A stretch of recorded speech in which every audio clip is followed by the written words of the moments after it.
Teman-teman masih ingat nggak jawaban dari Ustadz Dasat Latif kepada Mbah Suci Wotejo mengenai bab sholat? Ini nggak bosan-bosan ya lihatnya. Coba kita lihat lagi teman-teman, ini jawabannya sangat luar biasa. Tolong bujuk saya supaya sholat. Puasa saya lakukan, semua saya lakukan kecuali sholat. Ketika Allah perintahkan ibadah-ibadah yang lain, itu cukup perintah ayat saja turun. Allah perintah haji, ayat saja turun. Allah perintah puasa, ayat saja turun. Allah perintah bayar zakat, ayat saja turun. Tapi ketika Allah perintah sholat, tidak boleh ayat turun. Nabi dijemput oleh 2 malaikat, kemudian diajak naik, ketemu dengan Allah untuk menerima perintah ini. Kenapa? Karena perintah ini sangat penting. Mas, saya boleh dagang, bayar zakat sambil nyanyi. Saya boleh haji sambil nyanyi. Tawaf, labbaik Allahumma labbaik, labbaik la syarika laka labbaik. Boleh. Ya, saya bayar zakat boleh sambil nyanyi. Begadang jangan begadang.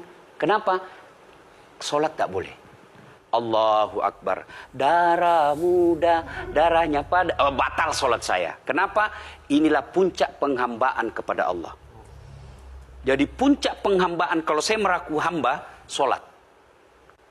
Yang paling mulia dalam tubuh kita, kepala. Adik-adik bercanda dipukul pantatmu masih senyum. Dorong dadamu masih senyum. Tapi jangan bercanda pukul kepalamu. Tak, kau pukul kepala saya pasti saya marah. Kenapa? Harga diri di sini. Tapi ketika kita sholat, anggota tubuh yang paling mulia, kepala, rendahkan seperti kakimu.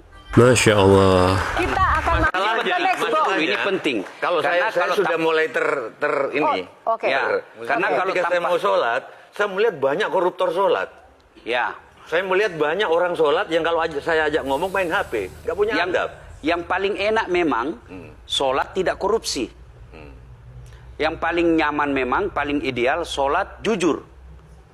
Tapi wala talbisul haqqa bil batil, kata Allah. Allah tidak mencampurkan antara hak dan batil. Sholatmu beda, puasamu beda, maksiatmu beda. Itulah sehingga Allah hadirkan 2 malaikat, Rakit dan Atid, mencatat yang baik di baik, yang salah salah. Tapi ini setan kan tidak membiarkan itu. Maka setan masuk. Nah, dia sholat tapi dia korup. Tapi Allah Maha Adil, maka ditimbanglah nanti. Mana yang lebih banyak, kebaikanmu atau keburukanmu. Kalau dia baik amalnya, tapi tidak ada sholatnya, sia-sia. Kenapa? Passwordnya kebaikan itu, kuncinya itu adalah sholat. Ustadz ketika naik haji, naik pesawat. Pesawat itu mungkin dibikin orang yang nggak sholat. Iya, betul. Terus gimana dong? Nah, kursi itu mungkin dibikin orang yang nggak sholat. Iya, betul.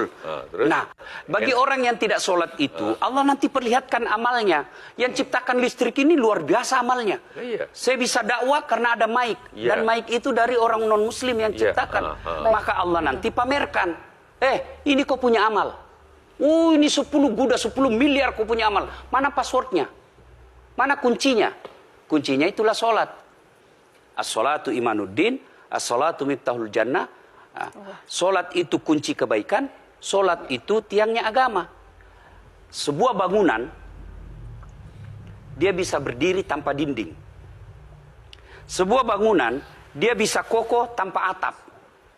Tapi ketika bangunan tidak punya tiang, pasti tidak kokoh. Tiang itulah dalam agama, sholat. Dia tidak husuk, tidak ada urusan. Allah tidak hitung kamu husuk atau tidak. Kamu datang deh sujud sama saya. Orang haji kan melempar 3 jumroh. 1 tiang, 7 batu. Kenapa tidak dikumpul saja itu? 1 kali lempar, tak, tak, tak. Kenapa? Kenapa mesti 3 hari dan kenapa mesti 3 titik? Itu pesan moralnya, melawan setan itu perlu napas panjang. Dengar azan, jangan pikir setan, dia tebar itu. Tidak usah kau sholat, nanti kau tua. Anggaplah pergi sholat. Setan menyerah, tidak.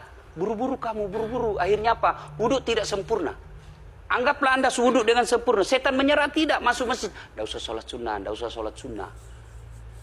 Prinsipnya setan, kalau dia tidak bisa dikalah, jangan untung. Nah, gimana Mbak Tejo? Udah teryakinkan? Oke. Masya Allah, keren banget ya teman-teman.